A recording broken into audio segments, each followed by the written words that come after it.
Hey guys, it's Mel Hennegan. I just want to thank you all for watching the last video and thank you for your comments and your encouragement. I really think that it's going to make these videos a little better. So what we're going to be doing today is we're going to be taking a larger passage and making it into smaller chunks. Today we're going to be looking at Psalm 2. Let's read it together. Psalm 2. Why do the nations rage and the peoples plot in vain? The kings of the earth set themselves, and the rulers take counsel together against the Lord and against his anointed, saying, Let us burst their bonds apart and cast away their cords from us. He who sits in the heavens laughs. The Lord holds them in derision. Then he will speak to them in his wrath and terrify them in his fury, saying, As for me, I have set my king on Zion, my holy hill. I will tell of the decree. The Lord said to me, You are my son. Today I have begotten you.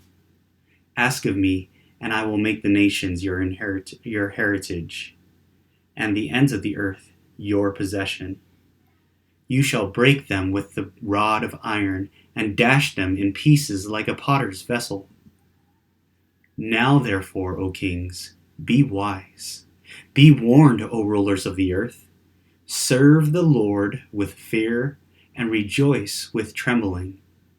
Kiss the Son, lest he be angry and you perish in the way, for his wrath is quickly kindled. Blessed are all who take refuge in him. So in Psalm 2, we're going to be looking at three different things in three different videos. First, we're going to be looking at the rebellion of the wicked. Secondly, we're going to be looking at the reckoning of the Lord. In our last video, we will be looking at the response of the psalmist. So at this point, let's meditate on these three verses. Why do the nations rage, and the peoples plot in vain? The kings of the earth set themselves, and the rulers take counsel together against the Lord and against his anointed, saying, Let us burst their bonds apart and cast away their cords from us. So in these verses, the psalmist describes the rebellion of the wicked in at least three different ways. First, we see the nations rage and plot against the Lord in vain. You know, it's interesting that the psalmist uses the word plotting because in the Hebrew, it's the same word that is used in Psalm 1 verses 2, the word meditating, which says, On his law he meditates day and night. So these rulers, these people are not meditating on the law of the Lord. They're not thinking on things that are wholesome, that are true, that are lovely. They're thinking about thwarting the power of God. The second way that we see these nations rebelling against God is in verse 2. We see the rulers taking counsel against God and his anointed one. You know, in this world, it's so hard to get rulers together to be unified for a common cause.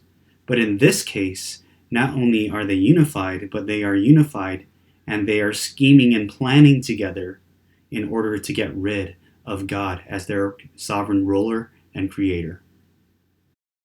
So the last way that we see their rebellion is what they say in verse 3 about breaking their bonds and casting their cords away from the Lord. Every thought that they think about God only reminds them of being in slavery or in bondage toward him, as if it's not a blessing but a cursing. They view themselves and their society as needing to break away from the bondage of God instead of seeing it as a blessing. So a couple applicational points from this passage. First, we must ask ourselves the question, what are we meditating on? Are we meditating on things that do not honor God? Are we like the nations who are plotting against ways to get away from God's standard in our lives? Later on in the New Testament, it says, Brothers and sisters, think on things that are true, honest, just, pure, lovely. If there be any virtue, if there be any praise, think on these things. A second applicational point or question is this. How do you view the law of God? How do you view your relationship with God? Do you view the commands that he gives in his word as bondage, as things that keep you from fun? Or you see them as words of life, words that give you hope and a future?